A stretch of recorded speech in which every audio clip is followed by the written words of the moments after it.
No, they can't make a Super Bowl run because ultimately any team in the NFC is going to have to go through the Superdome and play the New Orleans Saints. And I don't think that Mitch Trubisky is up for that challenge. I mean, as much as I love the Bears' defense, their opportunity to get after the quarterback, their ability to be able to turn the football over, at some point, you're going to have a quarterback that can win from the pocket and be able to push the ball down the field. And right now, Mitch Trubisky trusts his legs more than he trusts his arm. If you go back and look at the tape from yesterday's game, there were some throws that he missed outside the numbers versus man-to-man coverage that quality quarterbacks just don't miss. And so while I think Matt Nagy understands the limitations of his quarterback, when you're playing against a team like the New Orleans Saints, you're going to have a quarterback that's capable of not just being a passenger, but a difference maker and being able to give that team opportunities for big plays in the passing game. Mitch Trubisky ain't there right now, CC. That's why I don't trust the Bears. I totally disagree with you, Canty. I think that, first of all, I think you're being unfair to Mitch Trubisky. And I don't think it's just about him, but the tape don't lie, Nick. The tape don't lie. I watched that entire game yesterday. He absolutely missed a few throws. He also made some enormous plays. He also, I think, was 20 of 28, 280 yards, 2 touchdowns, no picks. And unlike when the Bears played the Packers to open the season, you had Matt Nagy trust Mitch Trubisky late in the game when they had a lead, and it's what allowed them to hold on to the lead. We've had Mitch Trubisky about 1 in every 3 games plays a great game.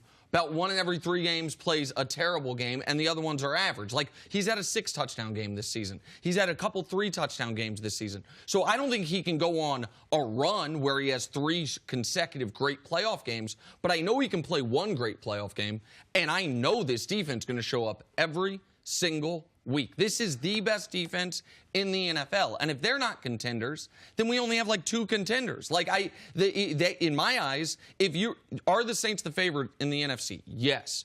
But if you're going to tell me who's the team most likely to go to the Superdome and beat them, it's the Bears. Like, if the Bears aren't contenders, then there are no contenders in the NFC in my eyes. Like, to me, the Bears are right now neck and neck with the Rams, a Rams team they annihilated last week, and either of those teams would have to go to the Superdome if they're going to get through, assuming the Saints win their first playoff game. So I think they are absolutely contenders. Our viewing audience is not going to be surprised. I don't agree with you as far as being all the way over there, and I don't agree with you as far as being all the way over to where you're positioning. Mitch Trubisky should be part of the conversation if you're talking about the Bears. Now, you're talking about the Super Bowl. You're talking about being a title contender. So the quarterback is one of the huge question marks. Now, to me, he hasn't done anything to me that would prove, like what you're saying. Like, I understand, because when you have one-on-one, the defense is jamming the box, and they're inviting you. And in those throws, he was not very good. Now, there are 2 or 3 throws that you see why he was the high draft pick that he was. He's got a tremendous arm. And he's more athletic than people realize if you have not watched the Bears. But to think that he can win a playoff game, like, that right there will be the question mark as we go. Even if they can win their division, they could win the first round of the playoffs. But as you go on, it's always going to be, if we're questioning Jared Goff, why wouldn't we be questioning Mitch Trubisky? Oh, I think everyone's questioning him, but what I'm not going to do is X him out. Canty's Xing him out. I understand. That's why I'm not as far. That's why I'm somewhere in the middle. Now, as far as championship caliber football, I'm concerned. I'm concerned about Trubisky. I'm concerned about him turning the football over. I'm concerned about them being one-dimensional. Now, the Saints, I don't believe that the Saints are the powerhouse that they were last year offensive. You look at their lack of big plays, pass plays over 20 yards. If you limit Michael Thomas, what do they have? Alvin Kamara has not had the runs over 20 yards he had last year. Their running game is not near. Now, we haven't broken it down that way, but that's what I'm just saying. This Saints team, even though they do have the best record, to me, they're not as good offensively as they were last year. They're missing their left tackle, so the Bears can take advantage of that. So I'm somewhere in the middle, but Mitch Trubisky has got a lot to be able to prove to me before I can make them Super Bowl contenders. But, Cris, Canty, other one-dimensional teams have won the Super Bowl and made playoff runs. Other teams that have a fantastic defense and a very, very slight offense have made Super Bowl runs. You're just worried about Mitch Trubisky, or are you worried that this defense isn't as good as we seem to think it is? Well, here's the thing. I mean, it's mostly about Mitch Trubisky. I think the defense is as advertised, but it's mostly about the quarterback. I mean, even if you want to look at the Philadelphia Eagles from a year ago, I mean, it's only so far that RPOs and checkdowns can take you. But Nick Foles in those playoff games, the NFC Championship game and the Super Bowl, pushed the ball down the field. And third down. And third down. I don't see Mitch Trubisky being able to consistently do that. And then you couple that with the fact that football changes. And you usually, when this time of year, when the intensity ratchets up, you see players revert to who they really are. Mitch Trubisky has had issues with turnovers. Coming into this game yesterday, the prior 2 games, he had 5 turnovers. Absolutely. He was fortunate enough that that strip sack wasn't recovered by the Green Bay Packers yesterday in the third quarter. So, I mean, that was a play that could have changed the game. So when I look at Mitch Trubisky, I don't have a whole lot of confidence in terms of him being able to provide the level of quarterback play that it takes to win a championship. And in the Rams game, he was awful in the Rams game. Like, to your point, he was terrible. Like, Goff had 4 picks. Trubisky had 3 himself. So he will put out there some terrible games. But he also, again, he's played 14 games this year. 5 of them, he's been outstanding.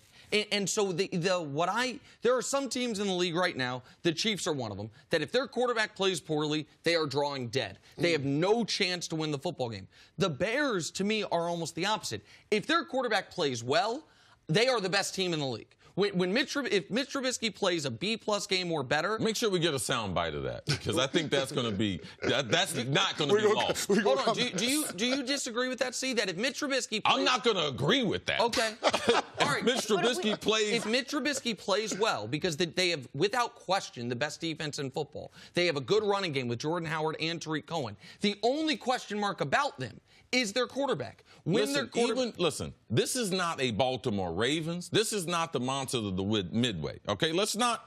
Okay, just slow down. Just slow down. When you have a defense that's good, all right, and this is a good defense. This is not a great defense. You can have a bad day. All right, so in your Mitch Trubisky, you said, Mitch is good, Mitch is average, and that's the 3 games he's going to have to play in the playoffs. Right. In that average game, he could lose that game. So two of the 3 scenarios, he could lose for what you created. Of course. And he also, as was shown last week against the Rams, can be awful against a great team. And the defense... Well, the Rams are not a great team. Well, then there's no great team. That's where we're at then. There's no great team. And if the Bears defense, I agree with you, it's not the monsters of the Midway, but it's the best defense in 2018. It's the best defense this season, so they don't have to go beat the monsters in the Midway or the Ray Lewis Ravens. They just got to beat these teams. And if the Rams are just a good team, then we're running out of good teams. Like, so that's where I'm at with the Bears. Well, a good team does not lose to Mitch Trubisky and to Nick Foles. Okay? In back-to-back weeks. Sure. So, but to me, that's why. Now, there are teams out there with a good record. Now, will they be able to make it in this year, the NFL? And what kind of playoff ball are we going to see? Are we going to see like we saw the first 8 to 10 games of the regular season? Or are we going to see the knockdown, drag-out NFL that we've been seeing the last 3 weeks in the NFL? Thanks for watching. Subscribe here to get the latest from the show. Also, be sure to check out more of the best clips from First Things First, or go watch a few segments from our other shows on FS1.